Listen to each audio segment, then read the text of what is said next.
Il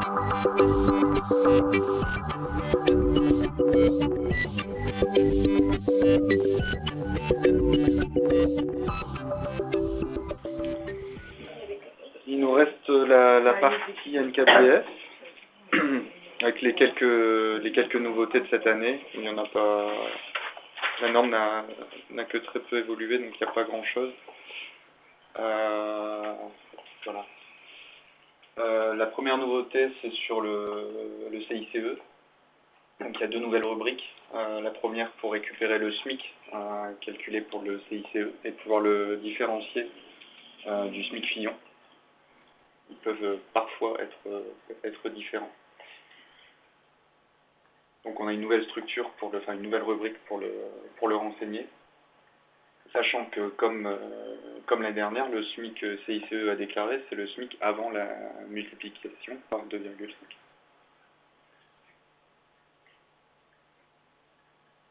Une rubrique supplémentaire également qui vise à déclarer l'assiette de calcul du CICE, qui n'apparaissait pas dans les anciennes versions. Donc logiquement, c'est la même assiette que celle applicable pour la réduction Fillon. Et ça reprend la base que vous déclarez dans le code type 400 des déclarations.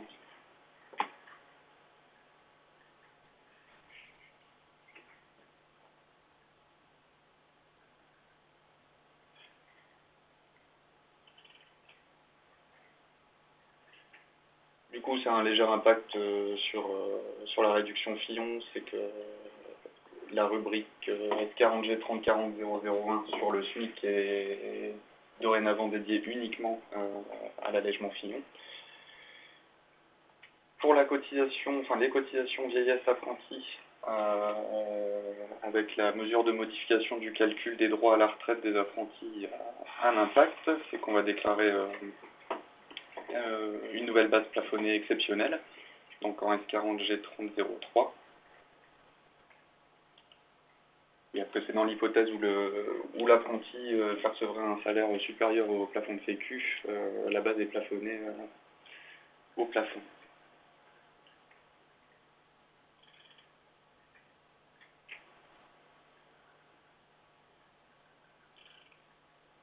Généralement, dans SAP, c'est la slash 102 qu'il faut venir reprendre pour les cotisations apprentis.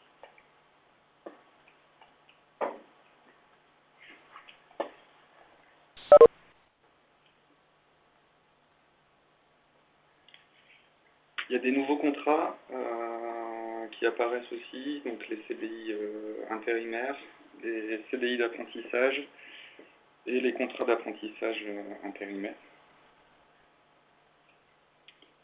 On a une nouveauté également sur l'ouverture de droit à l'assurance maladie, puisqu'avant on avait le seuil de 1200 heures qui est remplacé par un seuil de 400 heures, ou avoir cotisé sur un salaire au moins égal à 400 fois au lieu de 2030 fois le montant du SMIC horaire pendant 12 mois. Donc il y a juste un changement d'intitulé de rubrique dans la N4DS.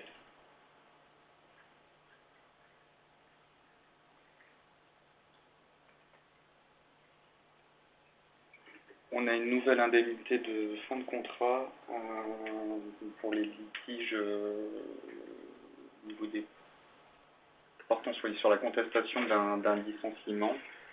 Donc une nouvelle indemnité qui est apparue cette année, c'est l'indemnité forfaitaire de conciliation prud'homale, qui est ajoutée également dans la N4DS.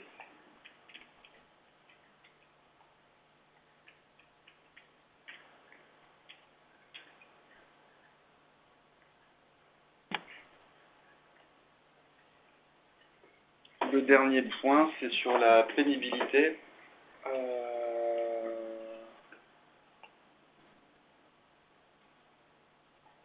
On ajoute en fait la pénibilité dans la DADS dès cette année.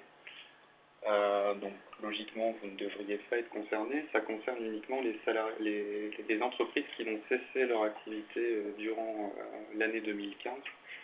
Pour ces entreprises, elles doivent déjà pouvoir identifier la pénibilité dans la DADS de cette fin d'année.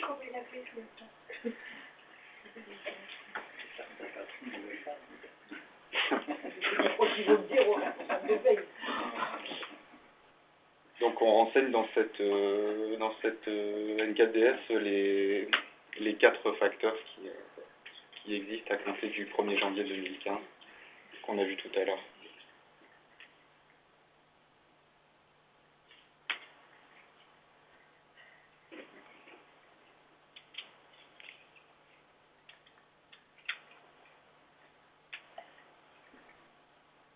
Alors côté SAP, en fait, vous ne verrez pas d'évolution sur les outils.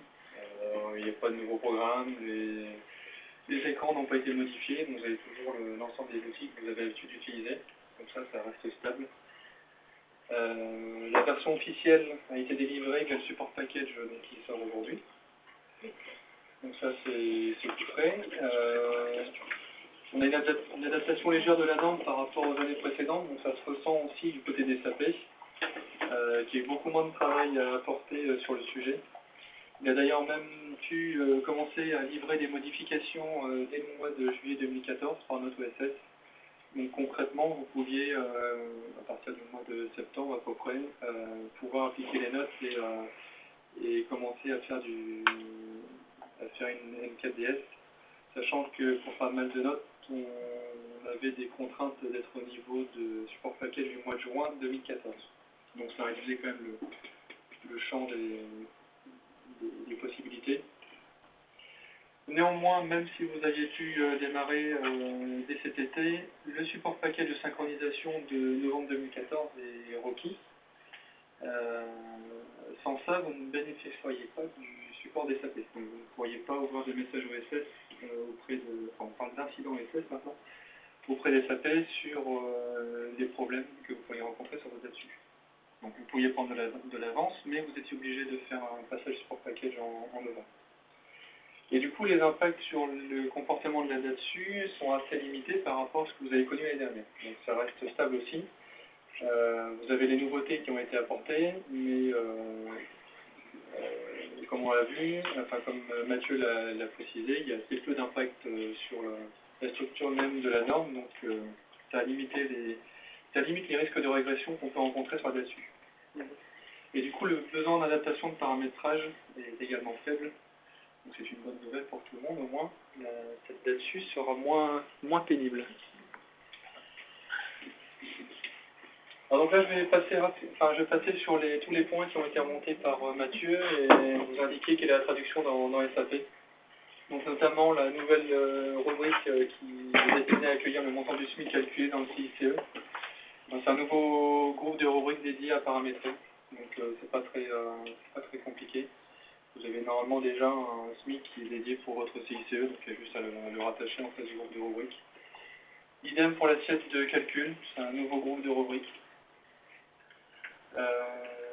Le fait que le montant du SMIC est dorénavant dédié uniquement à la réduction Fillon, c'est entièrement supporté par la nouvelle version du programme livré par SAP. C'est la conséquence des modifications qu'on aura apportées auparavant. La nouvelle base plafonnée exceptionnelle pour les apprentis. Alors là, pour les clients, enfin pour les sociétés qui ont déjà prévu mais normalement vous êtes assez peu nombreux, d'avoir une base dédiée aux apprentis. Vous ne devriez qu'à relier votre rubrique au groupe de rubrique. Sinon, pour la majorité d'entre vous, vous aurez besoin de relier votre brut sécu au groupe de rubrique dédié à cette nouvelle base plafonnée et à paramétrer un BADI. Un BADI, donc un point d'entrée dans SAP pour faire du tri entre qui doit déclarer cette nouvelle base plafonnée et qui ne doit pas.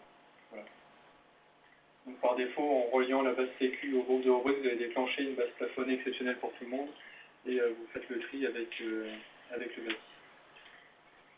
Les nouveaux libellés de contrat, là c'est du paramétrage de caractéristiques de contrat. Vous êtes normalement aussi assez peu nombreux à avoir déjà anticipé les CDI apprentis ou autres.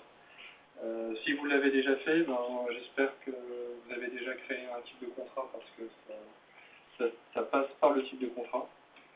Donc ce sera un passage obligé si vous le faites l'année prochaine. Au niveau de la condition d'ouverture de maintien des droits, ça c'est entièrement supporté par ça, vous n'avez pas d'adaptation de paramétrage à faire. L'indemnité forfaitaire de conciliation prud'homale, c'est pareil, c'est un nouveau groupe de rubriques dédiées à paramétrer, donc vous rattachez une nouvelle la rubrique que vous aurez créée. Rien de très... Non, écoute. Rien de très compliqué. Et donc, en paramétrage annexe à prévoir dans le... dans votre vidéo. Vous verrez apparaître certainement un déclenchement intempestif d'une structure qui concerne les entreprises du spectacle. C'est un nouveau point de paramétrage, donc il faut le gérer. C'est pas encore rien, mais ne vous inquiétez pas, ça génère beaucoup de... Pour les gens qui ont beaucoup d'établissements, ça génère beaucoup d'anomalies, mais c'est pas grave. Et sinon, donc le passage obligé, c'est d'appliquer toutes les notes OSF qui ne sont pas incluses dans le support package qui sort aujourd'hui. À l'heure actuelle, il n'y en a pas énormément, mais on en aura forcément qui vont sortir en mois de décembre et en prévention, c'est toujours bien de suivre les correctifs de ça. Voilà.